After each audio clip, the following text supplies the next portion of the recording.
तो मोदी जी ने कहा किसने बनवाया हॉस्पिटल? बोले जी सतिंदर जैन है, अंदर कर दो। सतिंदर जैन को जेल में डाल दिया वैसे। उसके बाद कोई गया जी सरकारी स्कूल कमाल के बना दिए केजरीवाल ने। ये तो जी प्राइवेट से निकाल के बच्चे, माता पिता अपने बच्चों को सरकारी में एडमिशन दिलवा रहे हैं। जो हमने कमीशन लेके प्राइवेट स्कूल बनाए थे वो पीट रहे हैं जी, वो तो कह रहे हैं घाटे में जा रहे हैं। तो किसने बनाए हैं सरकारी स्कूल? कहते जी मनीष सिसोदिया ने बनाए हैं, अंदर कर दो। मनीष सिसोदिया को अंदर कर दिया। फिर बोले जी अरविंद केजरीवाल देश में, छत्तीसगढ़ में, मध्य प्रदेश में जहां भी जाता है वो सीट पर सूफड़ा साफ हो जाता है बीजेपी का, तो क्या करें? तो बोले केजरीवाल को भी अंदर कर दो। भाई साहब अरविंद केजरीवाल को तो अंदर कर दोगे, लेकिन उसकी सोच को गिरफ्तार कैसे करोगे? जो अरविंद केजरीवाल की सोच ने पिछले 10 साल में लाखों करोड़ों और केजरीवाल पैदा कर दिए देश में, उनको कौन सी जेल में डालोगे? इनको बोल देना कि हम वो पत्ते नहीं हैं जो शाख से टूटकर गिर जाएं, आंधियों को कह दो अपनी औकात में रहें। तो झाड़ू द्वारा सफाई करनी है। पत्रकारों ने मुझसे पूछा कि आपने पंजाब और दिल्ली में ये बीजेपी की आंधी को कैसे रोका? मैंने कहा जी बहुत ही सिंपल है। कहते कैसे रोका? मैंने कहा जी उनका चुनाव चिन्ह क्या है बीजेपी का? बोले जी कमल का फूल। मैंने कहा हमारी पार्टी का चुनाव चिन्ह क्या है? बोले जी झाड़ू। मैंने कहा जी कमल का फूल कहाँ उगता है? कहते जी कीचड़ में। मैंने कहा झाड़ू क्या काम करता है? कहते जी कीचड़ की सफाई। मैंने कहा जी हमने झाड़ू से कीचड़ की सफाई कर दी, पंजाब और दिल्ली में कमल उगे ही नहीं। भाई साहब पंजाब में 117 सीट हैं, 92 आम आदमी पार्टी के पास हैं, बीजेपी के पास 2 हैं। स्कूटर पर भी आ सकते हैं उनके विधायक, 2 सीटें हैं भाई साहब। ऐसी सफाई करता है झाड़ू। तो इसलिए ये अभी 2-3 दिन में ना अपना सारा बारूद जो इनके पास है, जो सारा माल है वो निकालेंगे, आपके पास आएंगे, आपके पास आएंगे। तो मैं हाथ जोड़ के विनती करता हूं जब आएंगे मना मत करना। लक्ष्मी है, घर पे आए वापस नहीं करते। आप ही का माल है भाई साहब, इन्होंने कौन सा कोई खेत दीजे हुए हैं। लेकिन हाँ ये ऐसे करके बोल देना कि हाँ, और 17 तारीख को पोलिंग बूथ में जाके झाड़ू वाला बटन दबाकर कर देना कि हाँ। जो समझ गए वो ताली बजा दो, जिनको समझ नहीं आई उनको कितना समझदार इलाका है भाई साहब, सब समझ गए कटंगी वाले। तो ये तो काम हो गया भाई साहब। ऐसी करो भाई साहब, इन्होंने हमें 70 साल बुद्धू बनाया है, हमने क्या रजिस्ट्री करवा रखी है अपनी वोट की इनके नाम। अब ये भी पार्टियां बदल जाते, तुम भी बदल दो।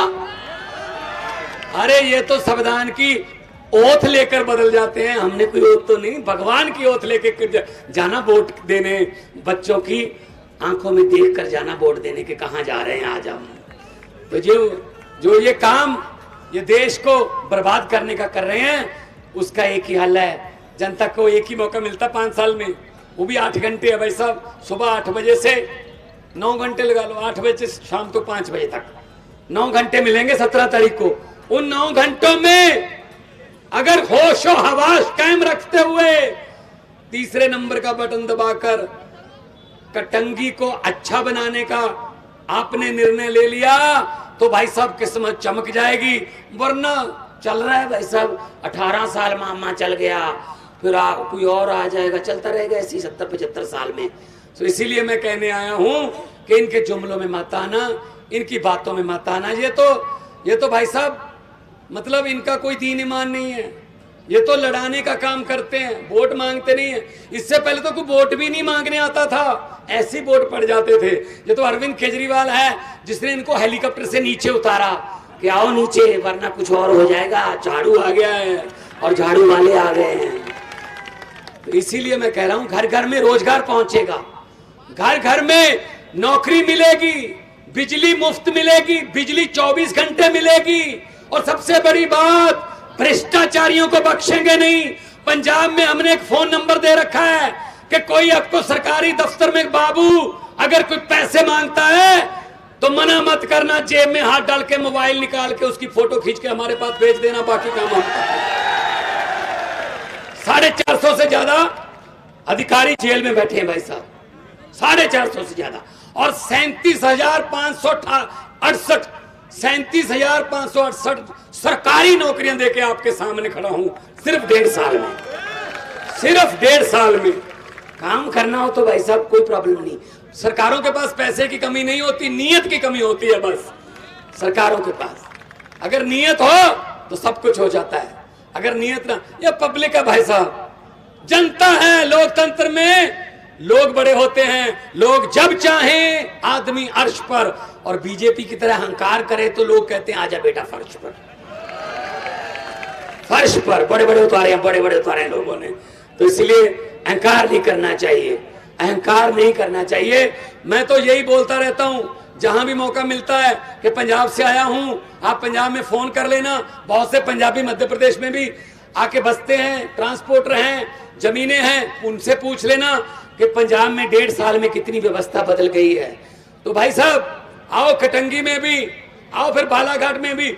वो ये बोल रहे थे ना प्रशांत जी, देखो अगर आप इनके घर पे, इनके मंत्रियों के घर के सामने जाएं किसी काम के लिए, दरवाजा खुलता है?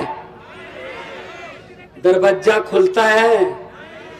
दरवाजा खुलना, जब चाय पानी की बात छोड़ दो, एक छोटी सी विंडो बनाई होती है, उसमें से पीए बोल देता है साहब आज घर पे नहीं, अगले बुधवार को आना। अरे यार बात तो सुन ले। नहीं, कोई बात नहीं, कोई बात नहीं, कभी दादे की कभी पोते की। अब ये आपका दरवाजा खटखटाएंगे, कटंगी वालों अंदर से दरवाजा मत खोलना, अंदर से ही बोल देना हम भी आज घर पे नहीं है, 17 तारीख के बाद आना। तो इनको भी पता चले कि किसी दर्द से खाली वापस जाने का क्या दर्द होता है, इनको भी पता चलना चाहिए।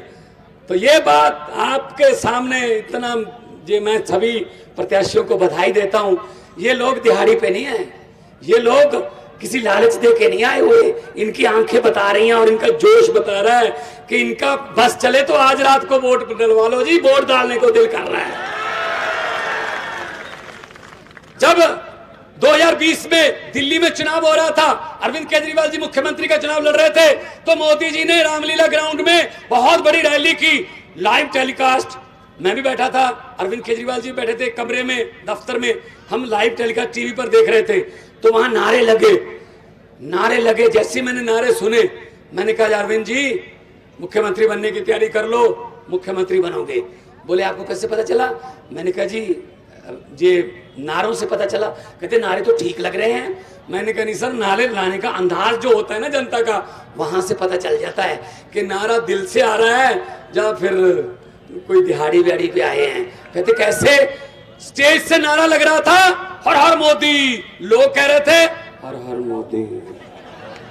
मैंने कहा जी ना तो आवाज ऊंची है और गर्दन नीचे जा रही है, हाथ ऊपर जा रहा है, ये दिहाड़ी पे लाए हुए हैं, ये वोट नहीं देंगे।